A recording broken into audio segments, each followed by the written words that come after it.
L'œil du sport, résultats, analyse, décryptage, 3 fois par semaine. Madame, monsieur, bonjour, le gros coup de Tadej Pogačar, l'Euro féminin et la MotoGP, aujourd'hui dans l'œil du sport. Le casque sur les oreilles, le volume au maximum, l'œil du sport, c'est parti. Tadej Pogačar a frappé un très gros coup et a assommé la concurrence. Il a lâché Jonas Vingegaard, son principal rival, hier dans la montée finale d'Otakam et a allé s'imposer.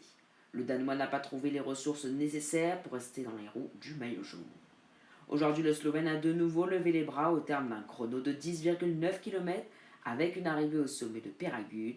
Jonas Vingegaard est apparu bien plus en jambes. Il termine deuxième à 36 secondes. Il est maintenant à plus de 4 minutes au classement général. Le suspense est pourtant toujours bien présent, même si l'équipe Visma Leasebike devra établir un vrai coup de génie pour piéger Tadej Pogačar. Notons tout de même les 3e et 4e places de Primož Roglič et Lipovic, tous deux chez Red Bull Boransgreux. Ce dernier aura tous ses chances au vu de sa forme pour aller chercher le podium et le maillot blanc qui tendait les bras à Remco Evenepoel en perdition dans les derniers kilomètres. Notez Brian Cocard, blessé à la main droite en récupérant une musette qui a disputé le contre-la-montre malgré une fracture de l'annulaire. Sa main bandée, il a déclaré vouloir courir une dernière fois mais renoncera à la 14e étape pour des raisons de sécurité. Son meilleur résultat sur ce Tour de France 2025 reste une 7e place lors de la 8e étape. Dans le reste de l'actualité sportive, nous avons appris le décès de Samuele Previtera de Agents Berlan Jayco, l'équipe développement de Jayco Alola lors du Tour du Val d'Aoste en Italie. Les circonstances exactes du tragique décès n'ont pas été communiquées par les services judiciaires. Votre rubrique Top Mercato à présent avec le feuilleton Vinicius qui continue au Real Madrid. Les négociations pour une prolongation sont au point mort. La faute à des exigences salariales jugées trop élevées, un départ n'est plus à exclure. En Espagne, toujours, Thiago Almada est désormais un joueur de l'Atlético de Madrid. L'ancien de l'OL qui appartenait à Botafogo manquera sûrement au club français, désormais dépouillé de presque tout son effectif 2024-2025. Du côté du PSG, Gianluigi Donnarumma attire les convoitises. City, le Bayern et Chelsea sont sur le coup. Paris, de son côté, lui propose une prolongation, mais avec un salaire revu à la baisse. En Angleterre, c'est l'ancien parisien Hugo Ekitike qui fait l'actualité. Il pourrait rebondir à Liverpool. Les négociations sont avancées pour un contrat de 6 ans après son transfert avorté à Newcastle. En Serie A, Noah Lang quitte le PSV et rejoint officiellement en Naples pour 28 millions d'euros, tandis qu'en Ligue 1, Samson Baido, le jeune défenseur autrichien, s'engage pour 5 ans avec le RC Lens. Le retour du MotoGP à Brno ce vendredi, 5 ans après le dernier Grand Prix.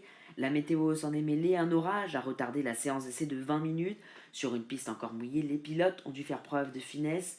Marc Marquez, leader du championnat, a dominé avec un chrono de 2 minutes 3 secondes 935 millièmes, le seul sous les 2 minutes 4. Johan Zarco, le français, a pris la 2e place, juste devant Fabio Quartararo en 2 minutes et 4 et 465 millièmes. George Martin, de retour, a terminé 5e derrière son coéquipier Bertecci. Tous se qualifient directement pour la Q de samedi. Les résultats des quarts de finale de l'Euro féminin à présent avec Norvège-Italie, match remporté par les Transalpines 2-1. Notez le superbe match Suède-Angleterre 2-2 à l'issue du temps réglementaire. Il y a donc une séance de tir au but épique, c'est le moins qu'on puisse dire, puisque 9 tirs sur 14 ont été ratés. C'est finalement les Anglaises qui se sont imposées 3-2. Les mondiaux de natation ont débuté après son abandon sur le 10 km en raison d'un choc à la tête.